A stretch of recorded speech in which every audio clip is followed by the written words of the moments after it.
میں اٹھے تو پہلے تہجد پڑھ، اس لیے کہ اللہ کے رسول علیہ السلام نے فرمایا جو تہجد پڑھے گا وہ بے حساب جنت میں جائے، انشاءاللہ اس کا حساب نہیں۔ بہت بڑی سعادت۔ تو ہم نہیں سال بھر پڑھ پاتے ہیں اولیاء اللہ کی طرح، تو کم از کم مہینہ بھر تو پڑھ لیں۔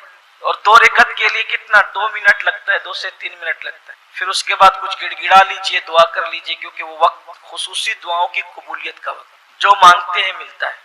یوں تو رمضان شریف کے علاوہ بھی وہ رات کا آخری پہر دعاؤں کی قبولیت کا وقت ہے، لیکن جب رمضان شریف آتا ہے تو پھر اس میں اور خصوصیت آ جاتی ہے۔ ایک یہ چیز، دوسری یہ چیز کوشش کیجئے کہ رمضان شریف میں کم سونے کی کوشش کی۔ ہم لوگوں کے لیے سیزن رہتا ہے سونے کا، اگر فجر میں اب سوتے ہیں تو آپ ظہر میں اٹھ جائیے، لوگ عصر تک سوتے رہتے ہیں، اس لیے کہ روزے کا مقصد ہے بھوک اور پیاس کا احساس۔ اب آپ کو بھوک ہی نہیں، اب آپ سحری کر کے پیٹ بھر کے سو رہے ہیں، اور پھر اس کے بعد افطار سے پہلے اٹھے، پھر ادھر بیٹھے ادھر بیٹھے، اس سے پوچھے، کچھ گیم کھیل لیا، کچھ واٹس ایپ چیک کر لیا، کچھ فیس بک دیکھ لیا، ہو گئی مغرب۔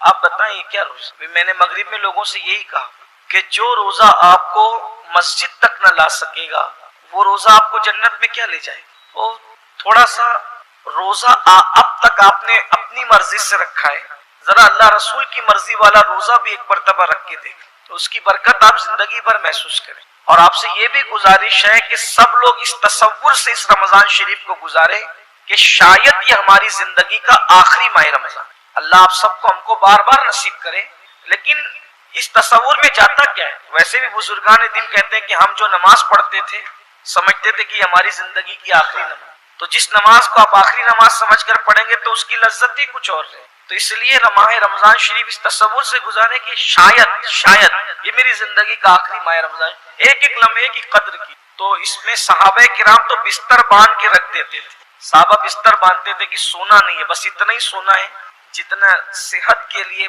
بہت زیادہ ضروری ہے، باقی جگتے رہنا۔ اور ویسے بھی جاگنا زندگی ہے اور سونا موت ہے۔ اس قوم نے جب سے سونا شروع کر دیا ہے یہ قوم ماری ہی جا رہی ہے۔ جب تک یہ قوم جگتی رہتی تھی اس وقت تک اللہ تعالیٰ نے اس قوم کو بہت عروج عطا کی، کوئی مارتا نہیں تھا، سو رہے ہیں اور سونا موت سے قریب ہے۔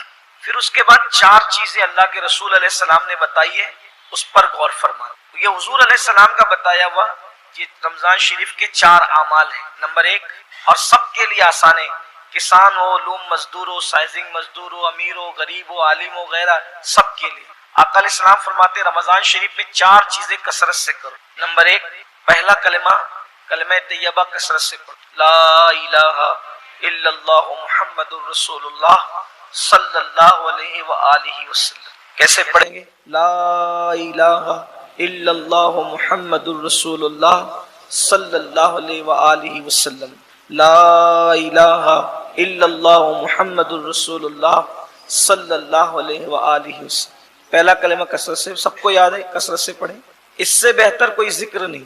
نمبر 2، استغفار کی کثرت کریں، استغفر اللہ ربی من کل ذنب واتوب الیہ۔ جو استغفار یاد ہو، بہت لمبا چوڑا نہ یاد ہو تو استغفر اللہ کرتے۔ یہ 2 عمل ہو گئے۔ پھر 2 عمل دعا سے تعلق رکھتے ہیں، فرمایا جنت کا سوال کرو۔ رمضان شریف میں کثرت سے جنت مانگو، اس میں تھوڑا عشق کی بات اور ایڈ کر لیں۔ جنت تو سب کی ضرورت ہے، لیکن ساتھ میں عشق کی بات اور ایڈ کر لیں۔ جب اتنی بڑی بارگاہ سے مانگ رہے تو پھر کچھ بڑا مانگیں، حالانکہ جنت بھی بڑی چیز ہے، لیکن جنت ہی نہ مانگے بلکہ جنت میں حضور علیہ السلام کا ساتھ مانگے، ان کے ساتھ جنت چاہیے، ان کے پڑوس میں، اور ملے گی۔ حضرت موسیٰ علیہ السلام نے جب پوچھا تھا وہ بڑھیا سے کہ یوسف علیہ السلام کا مزار کہاں ہے، تو بڑھیا نے کہا میں جانتی ہوں لیکن شرط ہے کہ آپ کے ساتھ جنت چاہیے۔ تو آپ نے فرمایا کہ تو جنت مانگ لے اتنا کافی ہے، میرے ساتھ جنت، نبی تو نبی ہے۔ تو جبریل تشریف لے کہا دے مانگتی ہے تو دے دیجیے، کیا جاتا ہے، اس کے کرم میں کمی کہاں ہے، وہ مانگتے تو دے دیں۔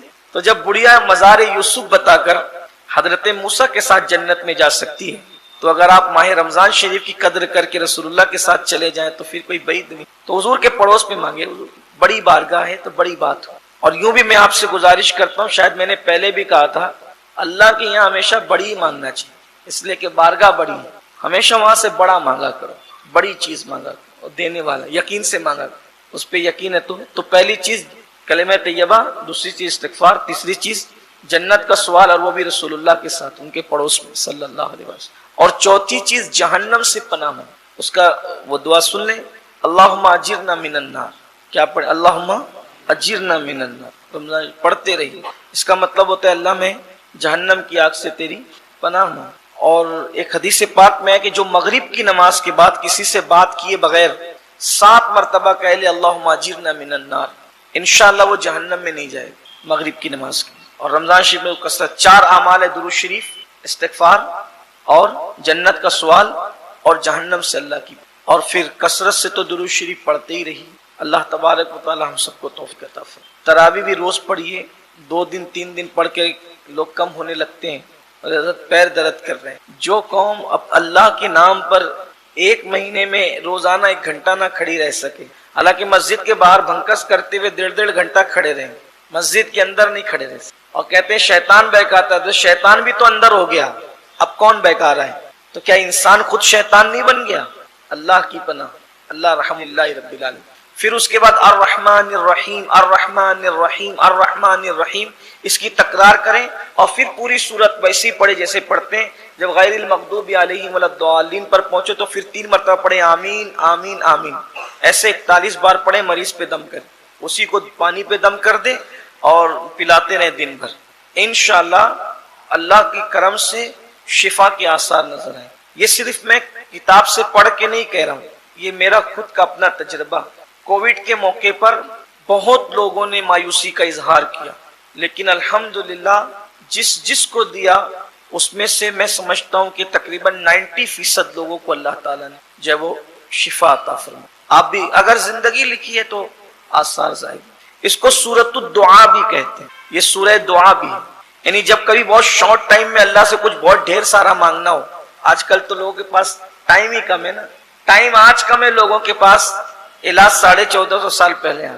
بہت شارٹ ٹائم میں بہت زیادہ کچھ مانگنا ہے تو سورہ فاتحہ پڑھ لو دعا کی نیت سے. جو مانگو گے وہ بھی ملے گا، جو مانگنے سے رہ گیا وہ بھی ملے گا. اس لیے ہمارے یہاں بزرگ اہل سنت میں بزرگوں کی عادت ہے جب وہ دعا اینڈ کرتے ہیں سب کچھ مانگ کے تو کہتے ہیں الفاتحہ. یہ الفاتحہ کیوں کہتے ہیں؟ اس وقت تو سورہ فاتحہ پڑھنی ہوتی ہے آپ کو. اس وقت تو بھی لوگ اپنی اپنی شروع پڑھ جاتے ہیں، اللہ یہ دے دے وہ دے دے، تو سورہ فاتحہ پڑھو. وقت تو بچے تو پھر کچھ مانگو الفاتحہ کے وقت. اور پھر سورہ فاتحہ اس طرح پڑھا کرو جیسے ابھی بتایا گا، بسم اللہ الرحمن الرحیم الحمد، اس طرح سے الرحمن. محبوب الہی سرکار فرماتے ہیں جو دل میں تمنا اللہ ہر تمنا پوری فرماتے. اس کو سبا مثانی بھی کہتے ہیں. اس میں اصل میں چونکہ 7 آیتیں ہیں اور یہ سورت 2 مرتبہ نازل ہوئی، پوری نازل. اس سورت کی خاصیت یہ کہ یہ مکی بھی ہے اور مدنی بھی، یعنی یہ ہجرت سے پہلے بھی نازل ہوئی ہے اور ہجرت کے بعد بھی. کیونکہ جو سورت مکی ہے وہ مدنی نہیں، جو مدنی ہے وہ مکی نہیں. لیکن اس سورت کی خصوصیت ہے یہ مکی بھی اور مدنی بھی. سبحان اللہ، بڑی برکتیں ہیں اس کے مضامین یہ ہے کہ اللہ تبارک و تعالیٰ نے اس کا آغاز اپنی حمد سے فرمایا. اگر کسی نے الحمدللہ کہہ دیا، ایک بار کسی نے الحمدللہ کا مطلب اس نے اللہ کی خوبیاں بیان کی. اللہ تبارک و تعالیٰ کو اپنی خوبی کے حوالے سے الحمدللہ سے بڑھ کر کوئی اور کلمہ پسند ہی نہیں، سب سے زیادہ یہی پسند ہے الحمدللہ. اور جس کی زندگی کے اندر الحمدللہ کہنا جو سیکھ جائے وہ زندگی کے مسائل سے ہمیشہ نکلتا ہی چلا جائے. آج کل ہم سے لوگ پوچھتے ہیں کہ کیسے ہو، تو کچھ کہتے ہیں میں بیمار چل. ٹھیک ہے، ڈاکٹر کو بتائیے بیمار ہو تو، پبلک کو بتانے میں کیا ہے. تو کچھ لوگ کہتے ہیں معذرت مندی بہت ہے، پریشانی بہت ہے. بھائیو کس کو سنا رہے ہو؟ جو سن کے بعد میں تمہارا مذاق اڑانا ہے، وہ اس نے جا کر کے تم پہ فکرے کسنا ہے. نہیں کہیے. اپنے مسائل یا تو طبیب کو سنا یا تو حبیب کو سنا. ہر ایک کو مسائل نہ سنا، ہر جگہ مسائل سنانے کی نہیں ہوتی. جو پوچھے بولو الحمدللہ. اور اس کی برکت ہے جب بندہ تکلیف اور پریشانی میں بھی کہتا ہے نا الحمدللہ، تو اللہ کہتا ہے میں نے مشکل میں ڈال رکھا ہے پھر بھی میرا شکر ادا کر، اب میں اس سے تکلیفیں دور کر دوں. پھر اس میں اللہ رب العزت نے اپنی شان بیان کی کہ وہ رحمان بھی اور رحیم بھی. رحمان کا مطلب ہوتا ہے بہت مہربان، اس سے بڑھ کر کوئی مہربان ہے ہی نہیں. اسی لیے کسی کو بھی اللہ کے علاوہ رحمان نہیں کہہ سکتے. رحمان صرف اللہ ہے اور وہ بہت مہربان. کتنا مہربان ہے اس کا اندازہ کر لیں. جب اس کی مہربانیاں آتی ہے تو پھر دل مچلنے لگتا ہے. اتنا بڑا مہربان ہے کہ اس کی رحمت کے 100 جز، اس میں سے 1 جز کا اظہار اس نے دنیا میں کیا ہے. 1 جز کا اظہار اور 99 قیامت کے لیے بچا کے رکھا. ہائے ہائے ہائے. 1 جز کا حال یہ ہے کہ یہاں نرم گدے ہیں، کاریں ہیں، بائک ہیں، موبائل ہیں، قیمتی کپڑے ہیں، پھر اس میں ماں کی محبت، باپ کی محبت، دوستوں کی محبت، جب ایک جز کے اظہار میں ایسے وارے نیارے ہیں تو جب قیامت میں 99 کا اظہار کرے گا تو اس وقت تو کیا مزہ ہے۔ صرف کوئی مومن رہے، ایمان پر رہے، بس ایمان بچا کر لے جائے، پھر انشاءاللہ کیسے مزے۔ تو اس سے بڑھ کر کوئی مہربان ہے، سب سے زیادہ مہربان۔ لیکن ہمارا حال یہ ہے، سب سے جڑے ہیں اس رحمان سے نہیں جڑتے، سب سے توقعات لگاتے ہیں، رحمان سے توقعات نہیں لگاتے، سب پہ بھروسہ کرتے ہیں، رحمان پہ نہیں۔ اس زندگی میں یہ بات ہمیشہ یاد رکھنا، تعلق سب سے رکھو، رشتے سب سے رکھو، پیار سب سے کرو، لیکن بھروسہ صرف اللہ پہ، بس اللہ کے سوا کسی پہ بھروسہ نہیں۔ میں شاید ان دنوں تک رہ نہ سکوں تو اس لیے وہ مضمون آج بیان کر دیتا ہوں۔ یوسف علیہ السلام کو ان کے 10 بھائی مل کر کے پیروں سے مار رہے۔ سورہ یوسف کی جب تفسیر بیان ہوئی کئی مرتبہ تو اس میں واقعہ آپ نے سنا ہوگا، جو پرانے لوگ ہیں درس میں، چونکہ پرانے تو رہتے ہی ہیں لیکن پھر کچھ نئے بھی بڑھتے ہیں۔ بھروسہ صرف اللہ پہ، اس کا وہ دیکھ لیں، آپ اس کا مزہ دیکھ لیں، اس کا لطف لے لیں۔ یوسف علیہ السلام کے 11 بھائی تھے، وہ ملا کے 12 تھے، تو بنیامین تو گھر تھے اور یہ 10 بھائی لے کر چلے تھے، 10 سوتیلے بھائی تھے، ان کو گرا دیا۔ وہ پورا واقعہ بیک گراؤنڈ آپ سب جانتے ہیں، شاید سنا تو ہوگا کہ یوسف علیہ السلام کو لے کر کے گئے، یہ کہہ کر کے ابا امی نے سیر کرانے لے جا رہے ہیں، کھلانے لے جا رہے ہیں، کندھے پہ بٹھا کے لے کر کے۔ یعقوب علیہ السلام نے روٹی باندھ کر دی، پانی دیا تو روٹی کتے کے آگے ڈال دی، پانی پھینک دیا، اور پیر ہی پیر سے لاتوں لات سے معاذ اللہ یوسف صدیق کو مارنے لگے۔ تو جب وہ مار رہے تھے تو یوسف علیہ السلام ہنس رہے، رونے کی بجائے انہیں ہنسی آ گئی۔ تو ایک کو غصہ آیا، اس نے کہا کہ کیوں ہنس رہا ہے، مار کھانے کے بعد بھی ہنستے ہیں؟ بولے ہنس اس لیے رہا ہوں کہ ایک دن سوچا تھا کہ میرے تو 10 بھائی، ہائے ہائے میرے تو 10 بھائی، اگر کوئی مجھ پہ حملہ کرے گا تو کیسا بچائیں گے، اسی لیے ہنس رہا ہوں۔ یار کی بھی شان ہے، اللہ کی شان ہے، میں نے اللہ پہ بھروسہ کرنے کی بجائے بھائیوں پہ بھروسہ، بھائیوں کو دشمن بنا دیا اور ان سے مار کھلوایا جا رہا ہے۔ مجھے تو بھروسہ کس پہ کرنا تھا، یار۔ تو آج مجھے یہ سمجھ میں آ گیا کہ بھروسہ صرف یار پہ کرنا چاہیے، بس اتنا کہنا تھا، خدا نے ان کے دل میں رحم ڈالا۔ دیکھو آپ اپنی اولاد پر، اپنے دوستوں پر، اپنے احباب پر، اپنے یاروں پر، اپنے مریدوں پر، اپنے شاگرد، پیار سب سے کرو، بھروسہ صرف یار پر۔ اس کی وجہ ہے بھائی ہر بندہ تو ہر جگہ کام آ ہی نہیں سکتا نا، ہر جگہ کون کام آ سکتا، وہی کام آ سکتا۔ اس لیے کہ قبر تک کس کی رسائی، کوئی آ سکتا ہے، اسی کی رحمت ہے، اسی کی مدد ہے، وہ بہت مہربان۔ اور یاد رکھو اس سے پیار کرو کیونکہ وہ بہت مہربان ہے، اس کی مہربانیوں کا اندازہ کرو۔ بھائیو اگر بیٹا راستے سے ہٹ جائے تو ماں باپ کہتے ہیں میرے گھر سے نکل جائے، اپنا دیکھتی کر لے، ادھر چلے جاؤ ادھر نکالتے ہیں، بے شمار ماں باپ اولاد کو گھر سے نکالتے ہیں، لیکن وہ کتنا مہربان ہے۔ بندہ زنا کر رہا ہے، شراب پی رہا ہے، جوا کھیل رہا ہے، کیا کیا نہیں کر رہا ہے، ابھی تک اس نے روزی بند کی کسی، سب کو دے رہا ہے، اس کی مہربانی ہے۔ لیکن بس یہی ہے کہ ہمیں اس سے جیسا پیار کرنا چاہیے، نہیں بڑی تفصیل ہو جائے گی۔ پھر اس کے بعد کہا کہ وہ رحیم بھی، رحمت والا، وہ رحیم بھی۔ اچھا رحمان ایسا ہے کہ منکرین اسلام کو بھی پالے، جو اس کی عبادت نہیں کرتے نا اس کو بھی پالتا ہے، لیکن دنیا میں آخرت میں پھر ان کے لیے کوئی رعایت نہیں، رحیم بھی ہے۔ اور پھر ساتھ میں ایسا نہ ہو کہ بندہ اللہ کو رحمان اور رحیم جان کر کے پھر تھوڑا بگڑنے لگے، تو پھر آگے لگام بھی دے دی گئی کہ وہ مالک یوم الدین، قیامت میں تمہارا حساب بھی لے، بے حساب مت ہو جانا، بگڑ مت جانا، حساب بھی لے گا۔ اور یاد رکھنا جب حساب لے گا تو پھر کسی کی رعایت نہیں کرے گا، ذرے ذرے کا حساب۔ اگر کسی کی لکڑی سے توڑ کے آپ نے خلال کیا ہے اس بارے میں بھی پوچھے، کسی کی دیوار کی مٹی ناخن سے کھرچی ہے اس بارے میں بھی پوچھے، کسی کو دیکھ کے منہ بگاڑ کر اس کا دل دکھایا ہے اس کے بارے میں، کسی کے بدن کے بارے میں کہا کہ اس کے بدن سے تو بدبو آتی ہے اس بارے میں بھی پوچھے، حتیٰ کہ کسی کو گالی بھی دی ہے، پسو اور مچھر اور مکھی کو بھی گالی دی ہے اس بارے میں بھی پوچھے۔ آپ دیکھیں کتنا خوبصورت ہے ہمارا اور آپ کا مذہب، اس میں مکھی مچھر اور پسو کو بھی گالی دینے کی اجازت نہیں۔ جس مذہب میں مکھی مچھر اور پسو کو گالی دینے کی اجازت نہیں ہے اس مذہب کے ماننے والے اپنے بچوں کو ماں بہن کی گالی دیں۔ غور فرمائیں کس دین پر، کس مذہب پر، اپنی بیویوں کو ماں بہن کی گالی دیں۔ غور فرمائے کدھر پسو اور کدھر شریک حیات، غور تو کریں. کچھ نادان تو ماں باپ کو بھی گالی دے، لا الہ الا اللہ. پھر اس کے بعد اب مزید معاملہ آگے آ رہا ہے تو کہا کہ ہم تیری عبادت کرتے ہیں اور تجھی سے مدد طلب. عبادت صرف اللہ کی اور تجھی سے مدد مانگتے، تیری ہی مدد. یہاں پر کچھ لوگ ٹھوکر کھاتے ہیں، کہتے ہیں کہ جب اللہ ہی سے مدد مانگتے ہیں تو پھر اوروں کو مدد کے لیے کیوں پکارتے ہیں؟ تو ان سے یہ کہا جاتا ہے کہ عبادت تو اللہ کی کرتے ہیں مگر رخ کدھر ہوتا ہے؟ عبادت اللہ کی کرتے ہیں، رخ کدھر ہوتا ہے؟ سمت قبلہ کی طرف. ایسے ہی تو رخ قبلے کی طرف ہے عبادت اللہ کی. اگر کوئی کعبے کی عبادت کرے تو وہ بھی مشرک ہو جائے. کعبے کی بھی تو عبادت ہے، وہی تو غیر اللہ ہے. رخ ادھر ہے لیکن نیت کدھر کی ہے؟ کعبۃ اللہ کی کو تو سجدہ نہیں ہو رہا ہے نا، بلکہ سجدہ کس کو ہو رہا ہے؟ اللہ کو ہو رہا ہے لیکن رخ کدھر؟ کعبے کی طرف. تو رخ کعبے کی طرف ہے اور حقیقت میں عبادت کس کی ہے؟ اللہ کی. بلا تمثیل اگر کسی انسان سے مدد طلب کر رہے ہیں تو اس کو مؤثر حقیقی مان کر کے اس سے مدد نہیں مانگ رہے ہیں، بلکہ رخ ادھر ہے اور اصل مدد کرنے والا اللہ ہے اور اس نے اس کو ذریعہ بنایا.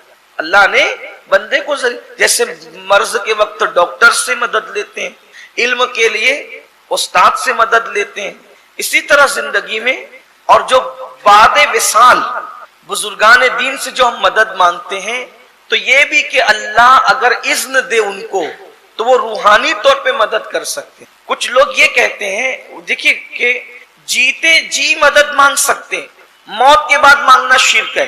تو بھئی جو چیز شرک ہوتی ہے وہ جیتے جی بھی ہوتی، مرنے کے بعد بھی ہوتی. ایسا نہیں ہوتا کہ ایک چیز شرک کہیں ہو اور پھر کہیں ایمان بن جائے، ایسا نہیں ہوتا. تو لوگوں یہاں ٹھوکا گئے نہیں جیتے جی لے سکتے ہیں مدد، مرنے کے بعد تو مرنے کے بعد کا فلسفہ پھر کیا ہے؟ ایسا نہیں ہے. جیتے جی بھی جس سے مدد لی جاتی ہے یہ سوچ کے کہ حقیقی مددگار اللہ ہے اور اللہ نے اس کو ذریعہ بنایا. جیسے پالنے والا کون ہے؟ اللہ ہے. لیکن پالنے والا کس کو کہا جاتا ہے زمین پر؟ ماں باپ کو، کہ ماں باپ بھی پالتے ہیں اولاد کو. تو پالنے والا تو اللہ ہی ہے. تو اگر اللہ نے ان کے دل میں محبت اور رحم ڈالا، ذریعہ بنایا تو وہ پال رہے ہیں. اگر اللہ تعالیٰ ان کے دل سے رحم اور محبت اور پیار نکال لیتا تو بہت سارے تو ایسے ہیں کہ جن کو اللہ نے آزمائش میں مبتلا کیا، پیدا ہوتے ہی کوئی چھوڑ کر دواخانے میں بھاگ گئے، پیدا ہوتے کوئی قبرستان میں پھینک کے بھاگ گئے، کوئی کچرے کی کنڈی میں پھینک کے بھاگ گئے. ایسا بھی تو ہے. تو حقیقی مدد اللہ کی ہے، بندے ذریعہ بنتے ہیں. پھر چاہے وہ جسمانی طور پہ ذریعہ بنے چاہے روحانی طور پہ ذریعہ بنے. اس میں لوگ الجھ جاتے اور پھر لڑتے لڑاتے رہتے. حالانکہ لوگوں کو سواد اعظم کی طرف اور 1400 سالہ ذخیرے کی طرف نظر رکھنا چاہیے کہ مدد طلب، اور صحابہ نے کی مدد طلب. بلکہ حدیث میں بھی آیا ہے کہ جب تم راستہ بھول جاؤ اور تمہیں جنگل میں کوئی راستہ دکھانے والا نہ رہے تو یوں کہو آئینونی یا عباد اللہ، آئینونی یا عباد اللہ، اے اللہ کے بندوں میری مدد کرو. تو اللہ نے کچھ ایسے بندے مقرر کر رکھے جہاں کوئی مددگار نہیں ہوتا جنگل کے اندر، اگر آپ کہیں آئینونی یا عباد اللہ تو اللہ کے بندے وہاں مدد کے لیے پہنچے. بلکہ ہم نے اپنے بزرگوں سے سنا ہے اور بہت مستند علماء اور بزرگوں سے سنا ہے. خود اجمیر معلیٰ میں ایسا ہے کہ اجمیر شریف میں اگر کوئی گم ہو جائے تو ہمارے بزرگوں نے فرمایا کہ سرکار غریب نواز کے خلیفہ اور مرید ہیں حضرت عبداللہ بیابانی، تو وہ اس کو منزل کی طرف پہنچا دے. یہ عبداللہ بیابانی وہی ہے جن کا دوسرا نام جے پال جوگی.